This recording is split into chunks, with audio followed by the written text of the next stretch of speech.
Tried it? Yeah. Does it work? It's great. Really? All right, hey guys.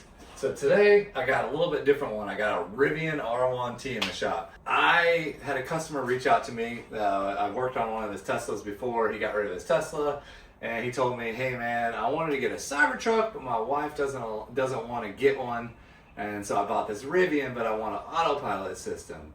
And I said, you know, I've been looking at this thing called a comma 4 for a while for a Rivian.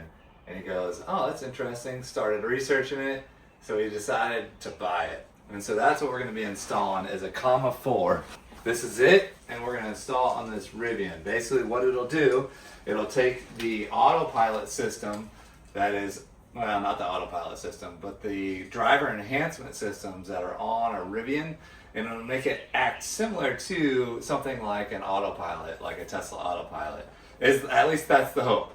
So I don't know much about it. He doesn't know much about it. Both of us are kind of trying it. It's fairly easy to install. The hardest part is going to be putting the harness, there's a wire harness, into the autonomous system on the Rivian. I too wanted to do something similar to what he's doing because I wanted a Cybertruck and I wanted the FSD, the full self-driving from the Cybertruck.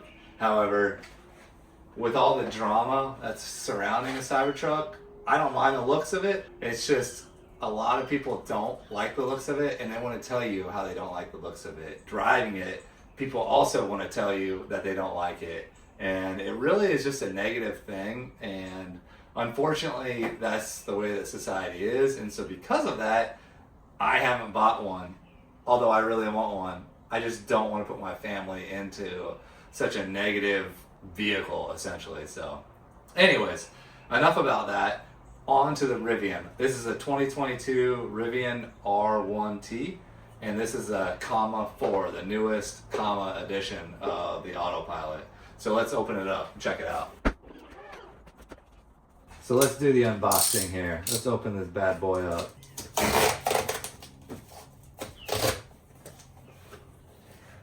Ooh, oh, it's got a little fan on it. That's cool. So inside the box, we have the camera. So this is the camera with a little fan. So it's got a camera in the front, 2 cameras in the front, and then a camera in the back. It says, welcome to the fleet. This is our USB-C. This is gonna run up to the mirror. This is the difficult harness that I was talking about. So this is gonna plug into the original autonomous system. The wiring will plug into this, basically acts as a little pigtail. And then on this one is where the USB-C is gonna go. So I'll set that out. And then this is a little short USB-C. This is something different. This is an OBD2. I haven't seen anything about this, so I'm curious on where that goes to. That'll be something I have to discover. Then we got a wipe and the mount. Okay, so let's get into it. Okay, first thing I'm gonna do now is push the seat all the way back. Give me a little bit more room to work in here. So that's all the way back now. So now the next thing we're gonna do is we're gonna focus on this area underneath of here. Okay, so underneath of here, you got the one Torx there, and then you got another Torx right there, and then we're gonna remove that light out of there. So we gotta remove that now.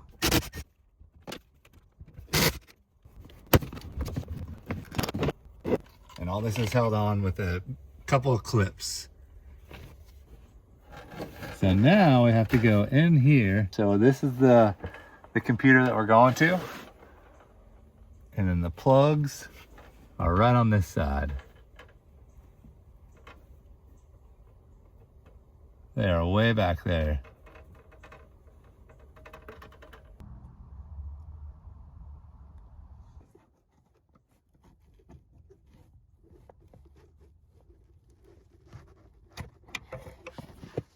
All right, so that's what the plug removed. So now we gotta get that plug. Okay, so I just grabbed it, and there's our plug. So not that hard, to be honest with you. All you gotta use is just a flathead screwdriver, a fairly long flathead screwdriver, and just kind of pry on this little tab right here. Not pry, I shouldn't say that, but you just kind of push on this little guy.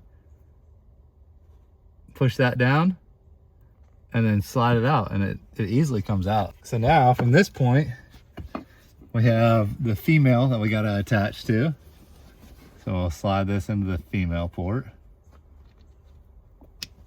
until it gets a nice click just like that. And now this side, we're gonna go and fish it back in there. So I'm gonna come around with it, kind of give it a little bend here, and then go around this back side. This will be a little bit challenging, trying to fish it back in there. So getting it undone is going to be less of a challenge than getting it plugged back in. I can see that already. Let me see if I can get a camera to show you guys. And you can kind of see it's not in its correct location, obviously. So it needs to go further back. So you can see it right there. The hole is further back, so it's back there. And that's where it needs to go. So I need to slide it back just a little bit. Right there. So it almost just fell right into place. So there we go. Once I found the right spot, that's it right there. It's locked in all the way and it won't come out. So now over here, I have the other part of the cord. So right there. Okay, so now we got our wire harness in place. Now the next thing we gotta do is route our USB-C. And now for this one, this cable is gonna be extra long, so we don't need all of it. And so what we'll end up doing is leaving a little bit of slack right in here. And we'll get it laid out in here. So one of the things we gotta do is take this cover off here.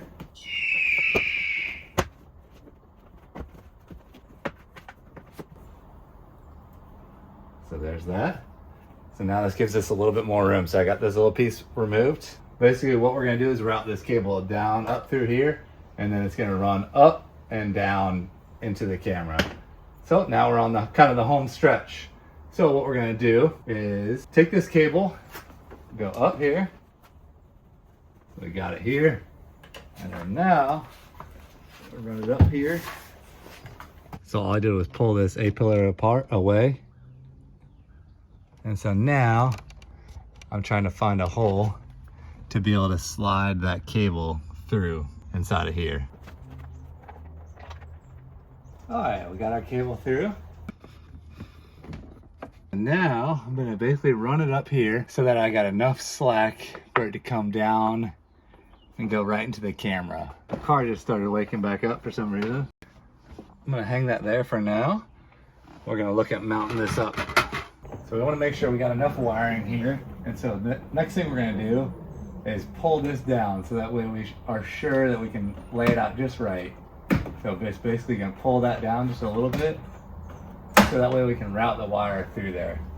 I'm going to bring our wire and basically lay it in here so it comes out the bottom. Go around this little clip here. So it comes out the bottom, just like that, nice and clean. So now I'm gonna tuck the wiring up into the top of the headliner, just like that. And then this wire over here, we're gonna make sure it goes behind the airbag. So we can pull this slack here.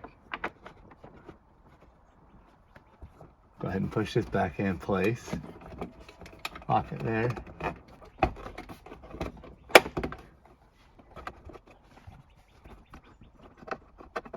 That wire's hanging out nice. All right, so tuck this in here. Make sure it's behind the airbag, which it is. So now this wire's in, hidden. C-pillar and A-pillar is all tucked away. So I got the wire hanging out right there. And so now I'll plug the other end into the wire harness that we've messed with. All right, so we got the wire coming down and then the wire comes under here. And then we're gonna obviously plug it into our previous location over there. Nice tight fit. And now I'm gonna put it behind the carpet here. So that way nobody kicks it, anything like that. So now that's tucked in there nice. All right, so now the next step is to mount the camera. on the windshield. So we're gonna go right there, so that way this cord will plug right into it. It'll be nice and simple. That's the spot I want to mount it. Wow, that's cool. It says start already. It's already booted up. All right, so let me get this mounted up and clean the windshield. Wait for that to dry. Now this is good 3M double stick tape, so once you set it, it's gonna be set. So there's a slide that you can mount it. It's gonna come in and out of a slide. So if I take it up, so I do wanna make it so it can be removed. So I'm gonna mount it a little bit low, maybe down. I'm so particular, I don't want it to be crooked. All right, that's it. So now I can still remove it with the cable there. I'm gonna let this adhere a little bit while that hangs out. I'm gonna go ahead and start through some of the sequences. Slide to use openpilot. Okay, there we go. Waiting for internet, Wi-Fi. So we need to go to nice little touchscreen. We need real deal EV guest. Connecting to the Wi-Fi, connected. Oh, the fan's already running on this thing. It's whisper quiet, I can't even hear it. Oh, there we go, downloading, installing. Wow, this is fast.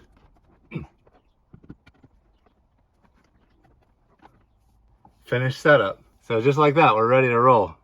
Update required, okay. 1 gig.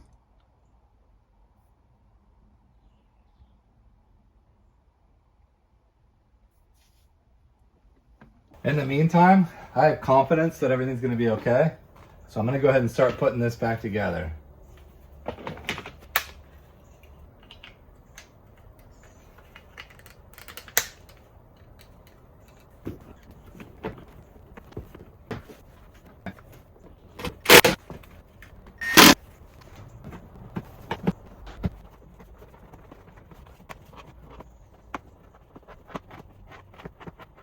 Terms and conditions.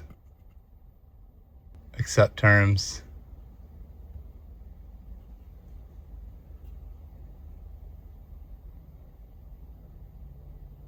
openpilot is the driver assistance system.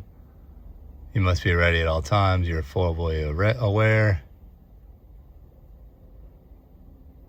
openpilot. I'm gonna let him do all this stuff. Okay, so there's the interior camera. That's kind of cool. All right, so let me hop in the driver's seat now and get this kind of fully set up the rest of the way.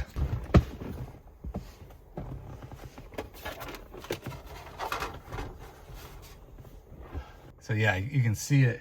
I look this way, I look that way. So we'll hit the check mark on that. Do you want to share video data for training?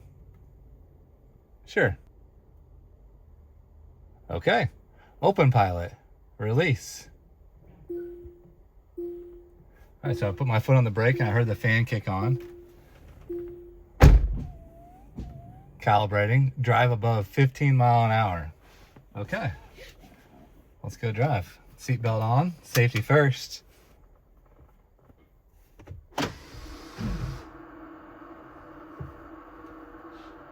Huh, it says reverse. So calibrating, drive above 15 miles an hour. Okay, so now I see it showing the road. I should be able to engage it now by pushing down on this stop. So it's on. It shows the green road. So now I need to increase speed.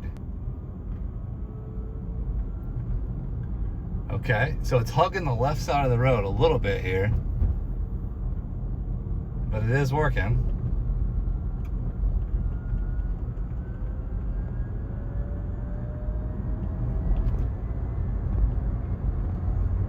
It's definitely hugging the left side of the road. It's braking perfectly fine. That's good so far. It's tracking that car in front of me. doing great. So it even shows on camera here how it's hugging the left side of the road. Wow, that looks just like the Tesla autopilot system. I haven't done anything yet. I have my hand on the steering wheel, but I don't even have to move it or do anything to it. Going through this light. It's got green lines, and then it just showed a yellow dot. I'm not sure what that dot is on the right. Right now it's going up green, and then it goes down yellow. So far it's doing great. I read something that it'll do a turn signal. Okay, so it's doing that lane change. That's good. It's slowed down. Okay, so now I'm on back little city roads. I'm gonna try to engage it here. I don't know what it'll do back here on these roads. Okay, so it's doing it. Speed limit's 35. It doesn't go to the speed limit, at least anything that I see. So there's a speed limit. It's following the road. I see it outline the painted line. So up here is a stop sign. I don't know what it'll do for the stop sign. I'm gonna be ready. Okay, I don't think it sees stop signs. Nope. All right. I didn't know if it would or not. So it's not like FSD in that regard. So it looks like it's just a really good lane keep assist system, is what it looks like to me. So this is what it looks like. All right. So now let me show you what the dash looks like. Okay, so now I'm gonna get up to speed. So 35 mile an hour, and I'm gonna engage it by pressing down on the stock. And you heard that light tone. So there it is. It's a pretty chill ride. I don't have to really do anything. Oh, this is a turn lane only. So I'm gonna do the right turn signal and see what it does. Steer to the right. Okay. Changing lanes. Okay, so I just have to assist it. Changing lanes, it says. All right, so a sharp turn here. Oh, take control. Okay, so it said take control there. So you can see it's really hugging that center lane. You tried it? Yeah. Does it work? It's great. Really? I mean, I don't know what it's like normally. Oh, it looks pretty cool. Going straight down the road, it does seem like it likes to hug the left side of the road a little bit right now. Okay. So I don't know if that's going to be a calibration thing, if it'll eventually get that sorted out. Because it did a calibration and it calibrated within like 30 seconds. Really? Anything above 15 mile an hour. So I don't know if it's just going to constantly learn and eventually just adjust. Yeah. So that's it. I mean, it's just, I'm hands-free. One hand on the camera. It's pretty much doing its own thing. I don't even have to do anything, which is nice. If that's kind of what you're looking for, a little bit of an autonomous driving, it's not a FSD. I don't think it sees lights, and it doesn't automatically lane change, but it's a really good, what would you say? It's a really good lane keep assist. That's what I'll call it. So yeah, if this is something that you're looking for $1,000, there's no membership fee, anything like that. It does work pretty good. Thank you so much for watching, and congratulations on your Rivian purchase and on your comma 4 purchase. Enjoy.